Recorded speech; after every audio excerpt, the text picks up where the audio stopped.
আসসালামু আলাইকুম। আমন্ত্রণ জানাচ্ছি আইজি ক্রিয়েশন নিউজ আপডেটে। সঙ্গে আছে আমি ইমতিয়াজ আহমেদ। শুরুতেই সংবাদ শিরোনাম। বোমা ফাটলেন হাসনাত আব্দুল্লাহ, জীবনহানির আশঙ্কা, সন্দেহের তীর বিএনপি জামাতের দিকে। হঠাৎ সেনাপ্রধানের পক্ষ নিল ভিপি নূর। আওয়ামী লীগকে বাংলাদেশের রাজনীতিতে ফিরে আসতে কিছু শর্ত জুড়ে দিলেন ছাত্র শিবিরের সাবেক নেতা। এবার বিস্তারিত। রীতিমতো বোমা ফাটিয়েছেন জুলাই গণ অভ্যুত্থানের সংগঠক হাসনাত আব্দুল্লাহ। তার এক ফেসবুক স্ট্যাটাসে তোলপাড় রাজনৈতিক অঙ্গন। তার স্ট্যাটাস দেওয়ার পর রাতেই আওয়ামী লীগের বিরুদ্ধে নিজেদের ভেরিফাইড ফেসবুক পেজে অবস্থান পরিষ্কার করেছে বিএনপি ও জামাত। তবে কোন দুটি দল আওয়ামী লীগকে পুনর্বাসন করতে ক্যান্টনমেন্টের প্রস্তাবের সঙ্গে একমত হয়েছে সেটি উল্লেখ করেননি হাসনাত। এ নিয়ে চলছে নানা কানাঘুষা। হাসনাত নিজেও নিজের জীবনহানির আশঙ্কা করেছেন। আজকেও একটি চাপকে অস্বীকার করে আমি আবারও আপনাদের উপরেই ভরসা রাখতে চাই। এ পোস্ট দেওয়ার পর আমার কি হবে আমি জানি না।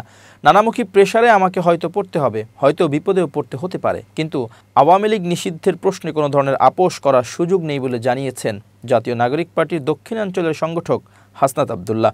সামাজিক মাধ্যম ফেসবুকের এক পোস্টে তিনি এসব কথা বলেন। গত 11 মার্চ তিনি সহ আরও দুজনকে আসন সমঝোতার ভিত্তিতে আওয়ামী লীগকে পুনর্বাসনের প্রস্তাব করার কথা তিনি তুলে ধরেন। হাসনাত আব্দুল্লাহ বলেন, আমি সহ আরও দুজনের কাছে ক্যান্টনমেন্ট থেকে এই পরিকল্পনা উপস্থাপন করা হয় 11 মার্চ দুপুর 2:30টায়।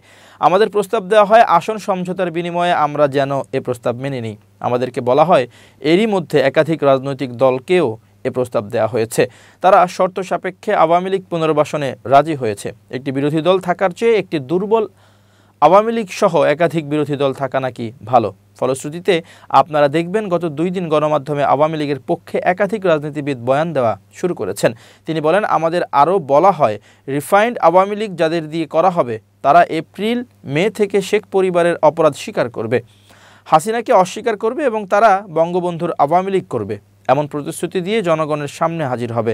আমাদের এই প্রস্তাব দেওয়া হলে আমরা তাৎক্ষণিক বিরোধিতা করি এবং আওয়ামী লীগের পুনর্বাসনের পরিকল্পনা বাদ দিয়ে আওয়ামী লীগের বিচার নিয়ে কাজ করার কথা জানাই। উত্তরে আমাদের বলা হয় আওয়ামী লীগকে ফিরতে কোনো ধরনের বাধা দিলে দেশে যে সংকট সৃষ্টি হবে তার দায়ভার আমাদের নিতে হবে এবং Awami League must come back. Hasnat তার পোস্টে লেখেন, আলোচনার এক পর্যায়ে বলি, যে দল এখনও ক্ষমা চায়নি, অপরাধ স্বীকার করেনি, সেই দলকে আপনারা কিভাবে ক্ষমা করে দেবেন? অপরপক্ষ থেকে রেগে গিয়ে উত্তর আসে, you people know nothing, you lack wisdom and experience, we are in this service for at least 40 years. তোমরা কিছুই জানো না, তোমাদের প্রজ্ঞা আর অভিজ্ঞতার অভাব আছে। আমরা এখানে 40 বছর ধরে আছি, তোমার বয়সের থেকে বেশি।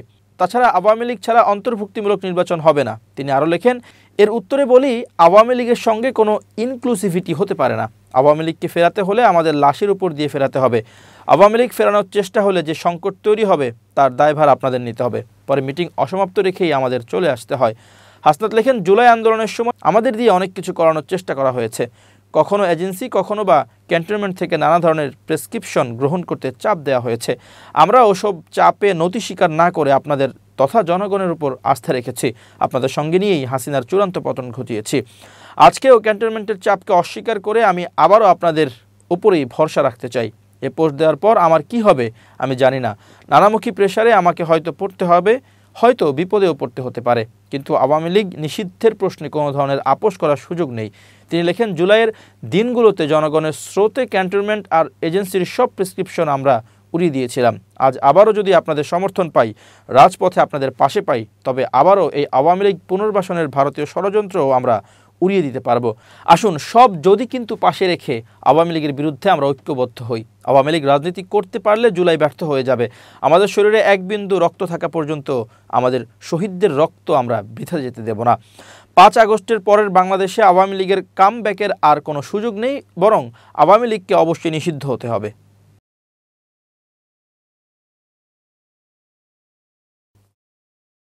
গণ অধিকার পরিষদের সভাপতি নুরুল হক নূর বলেছেন, 24-এর গণ অভ্যুত্থানে সামরিক বাহিনী যদি জনগণের পাশে এসে না দাঁড়াতো তাহলে দেশে একটি গৃহযুদ্ধের পরিস্থিতি তৈরি হতো। গণ অভ্যুত্থানের পরে সেনাবাহিনীকে কেন জনগণের মুখোমুখি দাঁড় করানো হচ্ছে সেই প্রশ্ন তুলেছেন তিনি।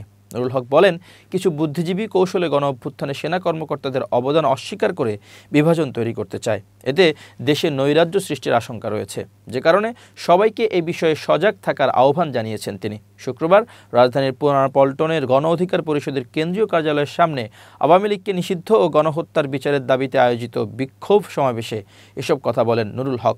আওয়ামী লীগকে নিষিদ্ধের দাবি জানিয়ে সমাবেশে বক্তব্য দেন গণ অধিকার পরিষদের সাধারণ সম্পাদক মোহাম্মদ রাশেদ খান। তিনি বলেন, নতুন করে এটা নিয়ে জাতীয় ঐক্যমত্যের প্রয়োজন নেই। আওয়ামী লীগের রাজনীতি বন্ধে 5 আগস্টেই জনগণ রায় দিয়েছে। আওয়ামী লীগকে পুনর্বাসন মানে শহীদদের রক্তের সাথে বেইমানি। সমাবেশ শেষে গণ অধিকার পরিষদের পক্ষ থেকে একটি গণমিছিলের আয়োজন করা হয়। মিছিলটি পল্টন থেকে শুরু হয়ে পল্টন মোড় ও জাতীয় প্রেস ক্লাব প্রদক্ষিণ করে আবার গণ অধিকারের কেন্দ্রীয় কার্যালয়ের সামনে এসে শেষ হয়।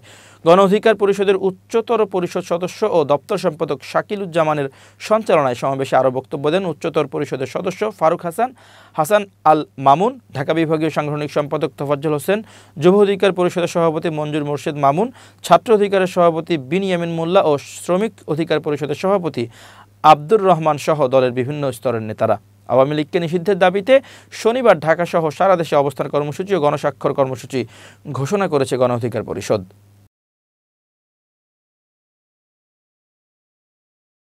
জুলাই অভ্যুত্থানের অন্যতম সংগঠক জাতীয় নাগরিক কমিটির সাবেক যুগ্ম সদস্য সচিব ও বাংলাদেশ ইসলামী ছাত্র শিবিরের ঢাকা বিশ্ববিদ্যালয়ের সাবেক সভাপতি রাফে সালমান রিফাত বলেছেন, আওয়ামী লীগ বাংলাদেশের রাজনীতিতে ফিরে আসতে চাইতেই পারে, তবে তার আগে তাকে বাংলাদেশকেও কিছু জিনিস ফেরত দিতে হবে। তিনি বলেন, আওয়ামী লীগকে ফিরে আসতে হলে আগে তাকে 30,000 আহতের হাত, পা, চোখ ফেরত দিতে হবে।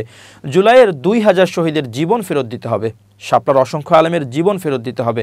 বৃহস্পতিবার রাতে সামাজিক যোগাযোগ মাধ্যম ফেসবুকে দেওয়া এক পোস্টে এসব কথা বলেন তিনি। পোস্টে তিনি আরও বলেন, আওয়ামী লীগের ফিরে আসতে চাওয়ার আগে তাকে 57 জন ইমানদার দেশপ্রেমিক সেনা অফিসারের জান ও নেতৃত্ব ফেরত দিতে হবে। আওয়ামী লীগকে 234 বিলিয়ন পাচার হওয়া টাকার প্রত্যেক পয়সা ফেরত এনে দিতে হবে।